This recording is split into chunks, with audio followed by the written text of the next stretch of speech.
Since so many of you don't know about James Gunn's tweets and just want to brush it off, here you go. These are his public tweets and jokes about kids. Sure, we all say not great stuff in private, but homie here displayed it on the internet. But when I make jokes about him like this, I personally would rather not see a bunch of dudes cocks out, but Gunn was probably disappointed it wasn't kids.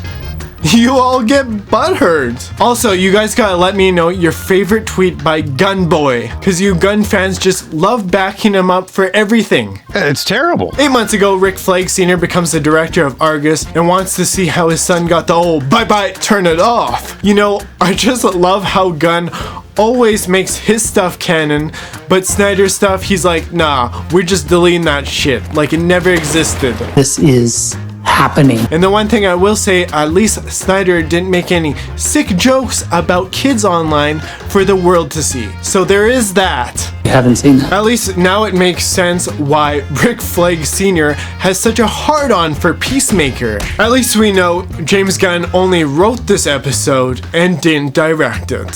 Cena boy here is stuffing homie away, and I was like, dude, you're strong as fuck. You can just shove him in there. But he's like, nah, I'm just gonna let him roll the hell out. Maybe if he had the help of some icing sugar, he'd probably get that body in there. Lizzo girl meets up with her scissoring sister. And honestly, did we need to know that she's still super attached and doesn't want the scissoring action to stop? Clearly, James Gunn would like to know. What is going on? Gunn's wife, of course, gets a scene where another chick thinks she's getting beat, but she's like, I'm a strong, independent woman. I don't need no man. I'm not sure if Gunboy here is trying to be funny in a script, but I wasn't really laughing in this episode. I'm pretty sure I had way more laughs with season 1 than this shit. Total bummer. John Boy gets introduced to this flurry dude, and I'm like, why is this dude such a weirdo? Ginger cool. What the shit is this? What is going on? It was funny seeing Peacemaker getting all cleaned up and then he's just crying. I'm like, bro, you just killed your other self from a different dimension. It ain't that big of a deal. Unless it is. Unless it is. You know, at least he's self-aware that he still has a bunch of cocks and titties still in that house. When Flurry said, It's because I was thinking about tapping that ass, you know? I was like, bro, she looking like damn Lizzo! And why is he giving John a massage? What is this weird shit going on in this episode? And then he's got Bird blindness. What? Does Gunn just like making dumb characters all the time? I think he does. It's okay to have a few dumb characters and then a bunch of smart ones as well. Because not everybody is absolutely retarded. Who knows? Maybe the people watching this show are. And for me, just Flurry was just way too stupid. But I know you Gunn fans will stroke Gunn off so hard till he comes. Lizzo tells Invisible Boy that Rick Flag Sr. knows he killed his kid, and she gives him some poor advice to give up the chamber thingy. Vigilante shows up and Flurry is still being stupid because he can't pronounce Pokemon. Pokemon is plural. And then he talks about I had 2 hot bitches sucking my cock. And I was like, wow, that's some great character development, Gunn. Genius writing you got here. It's terrible. But I also question his taste in women if he's interested in Lizzo! Vigilante is a little upset Invisible Man didn't invite him to the raging bisexual party, and I don't really blame him, but I do blame him for being a fruitcake! Homie loves to bond with his friends very sexually. Opportunity to bond with my best friend. That's not like a lot of people. You just know Gunboy loves his fruitcake more than ever. This Flurry dude just got way dumber, and anything he says just doesn't even matter. He says he'll be there with bells on. He said he'll be there with bells on? Well, I added the bells part. I was like, why even put this dude in here? It just seems like he needs to be on Family Guy or some shit. Then there's this whole section of them disposing the body.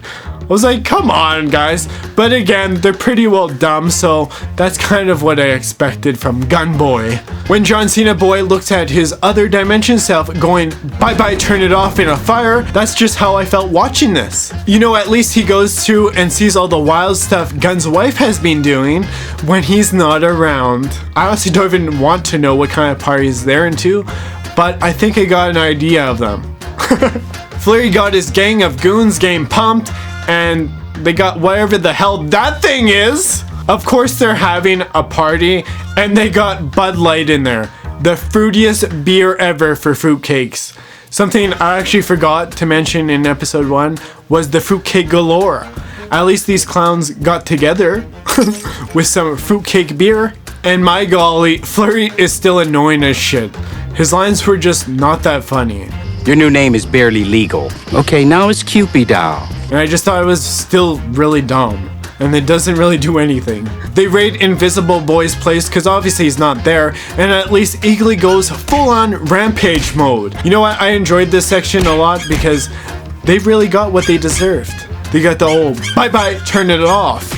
Well, not quite, but partly a bye-bye, turn it off. Then we got the fruits partying again, and you can just tell Cena Boy wants to just unload in James Gunn's wife. When he got the fishing line out, I was like, that's some corny ass shit. But it makes sense coming from Peacemaker Boy. You know, it's too bad Flurry didn't go bye-bye, turn it off. I think that would have been way better for this show. Duck attacked me. Cena Boy wants to hit up Gunn's wife again, and boom, he got denied once again. What a shocker. It's okay, Cena Boy. You can move on to a more sweet and endearing feminine woman instead of that masculine ass chick. Of course, Cena Boy gets drunk and wants to connect with Gunn's wife, and he goes back to the other dimension because clearly his own dimension sucks. Can anyone tell me what was really the point of this trash episode? Because surprisingly, it was not even nearly as good as episode 1. Total bummer. I will say it did a little bit to get more information, but this was just shit! It's the biggest piece of dog shit. It's terrible. If you still think the show is good, you're just really delulu. You don't need a Peacemaker. We got down Cena at home! If you want to see fruitcake-free videos, watch more of these. You haven't seen that. But shit, there's a lot of images of fruitcakes in some of these.